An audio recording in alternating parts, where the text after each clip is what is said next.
Welcome back to my coaching Jai Defence Academy में आपका स्वागत है। दोस्तों मैं प्रदीप सर आप लोगों के सामने रीजनिंग के लेसन एनालॉजी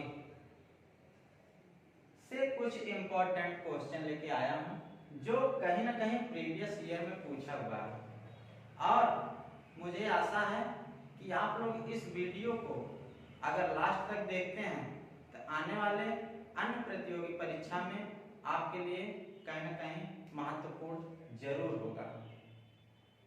आते हैं हम अपने क्वेश्चन पे। अब देखिए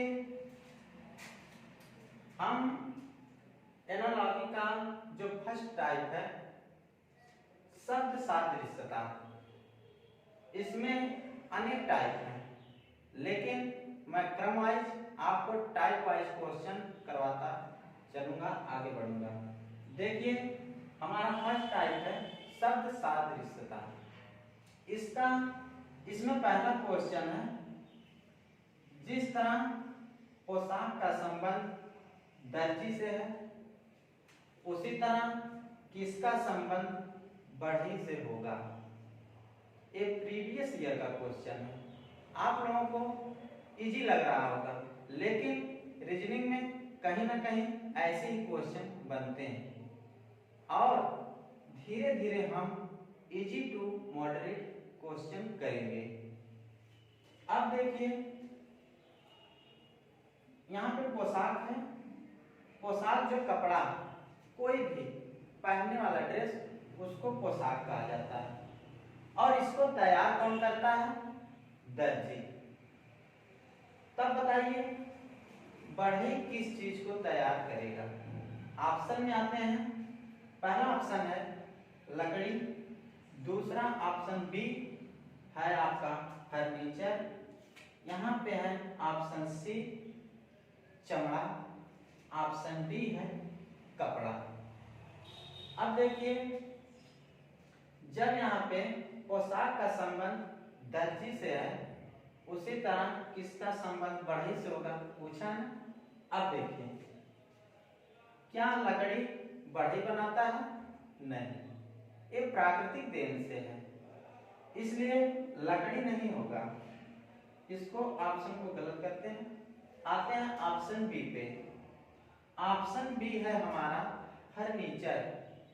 अब देखिए पोशाक जैसे यहाँ पे था इसमें हर तरह का कपड़ा आता है, चाहे वो शर्ट हो, चाहे वो कुर्ता, चाहे वो पैजामा, उसी तरह उसको दर्जी तैयार करता है ना।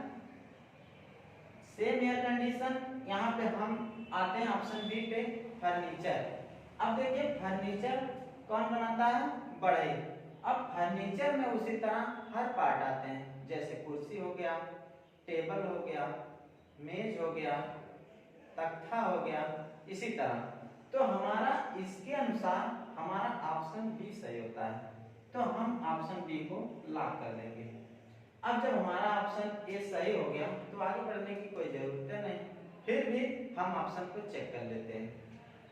ऑप्शन सी में क्या दिया गया है? चमड़ा। अब देखिए चमड़ा क्या बढ़ई तैयार करता है? नहीं, ये भी गलत हो गया। यहाँ पे कपड़ा, कपड़ा का तो दर्जी से होना चाहिए जैसे यहाँ पे दिया था, बढ़ई से कोई संबंध नहीं है, तो ये भी गलत हो गया। तो हमारा आंसर हुआ कौन सा? Option C furniture. हुआ ना? समझ में आया? कोई डाउट हो कमेंट में जरूर बताइएगा। आते हैं अपने नेक्स्ट दूसरे क्वेश्चन पे। अब देखिए यहाँ पे क्या दिया है? यहाँ पे दिया ऊष्मा और कैलोरी। ऊष्मा का संबंध कैलोरी से है, उसी प्रकार ध्वनि का संबंध किससे होगा? अब बताइए ये क्या है? ये सब जो है मात्रक है और ये उसका इकाई है। इस मात्रक को इसमें मापा जाता है, उसी तरह ध्वनि को इसमें मापा जाएगा। अब आते हैं पहला ऑप्शन यहाँ पे दिया है वाट। वाट जो है कि शक्ति का मात्रक होता है, तो हमारा क्या होगा? वाट गलत हो जाएगा। आते हैं ऑप्शन बी पे। ऑप्शन बी में दिया है रिएक्टर। रिएक्टर जो है, रिएक्टर हम भूकंप को रिएक्टर में मापते हैं, तो हमारा रिएक्टर भी क्या हो जाएगा, गलत। आते हैं जूल पे।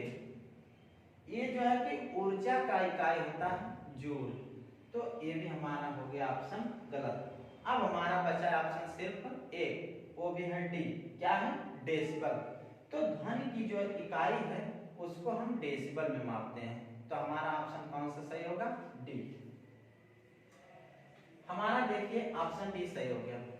अब आते हैं हम अपने नेक्स्ट क्वेश्चन पे, क्वेश्चन नंबर 3 क्वेश्चन पे।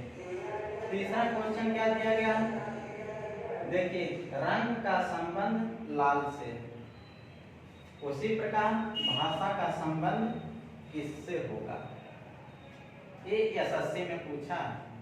और देखिए ऑप्शन क्या दिया है, ऑप्शन ए व्याकरण, ऑप्शन बी अंग्रेजी, ऑप्शन सी भाषा संबंधी, ऑप्शन डी इतिहास। अब देखिए पहले सबसे पहला काम हमको क्या करना है कि इसका और या इसका दोनों का आपस में संबंध कैसे है, उसी तरह तब तो जाके हम लोग आंसर निकालेंगे। अब देखिए हम लोग पता करते हैं, ये क्या लिखा गया है, लाल, और ये क्या है, रंग।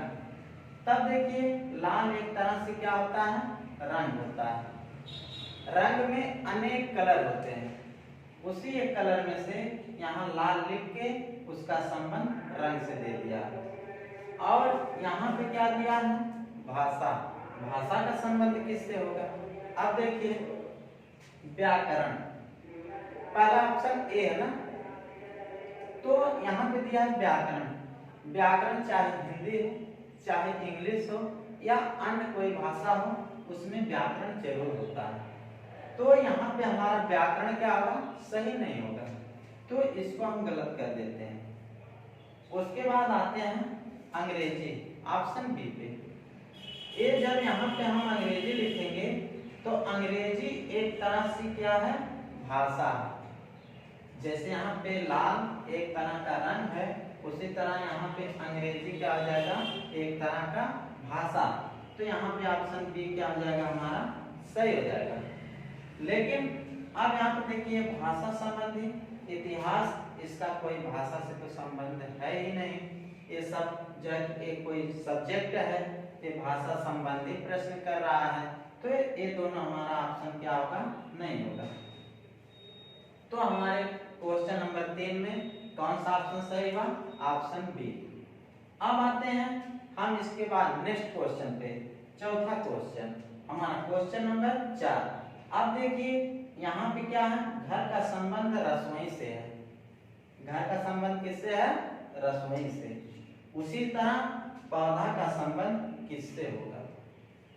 अब ऑप्शन में क्या दिया है, ए में दिया है जड़, उसके बाद दिया है बी में मिट्टी, सी में क्या दिया है, पत्ती, डी में क्या दिया है, तना।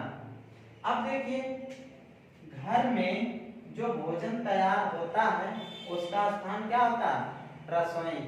घर में एक छोटा सा कोई पार्ट होता है या छोटा सा कोई कमरा होता है जिसमें हम लोग भोजन तैयार करते हैं, उसको क्या कहा जाता है, रसोई।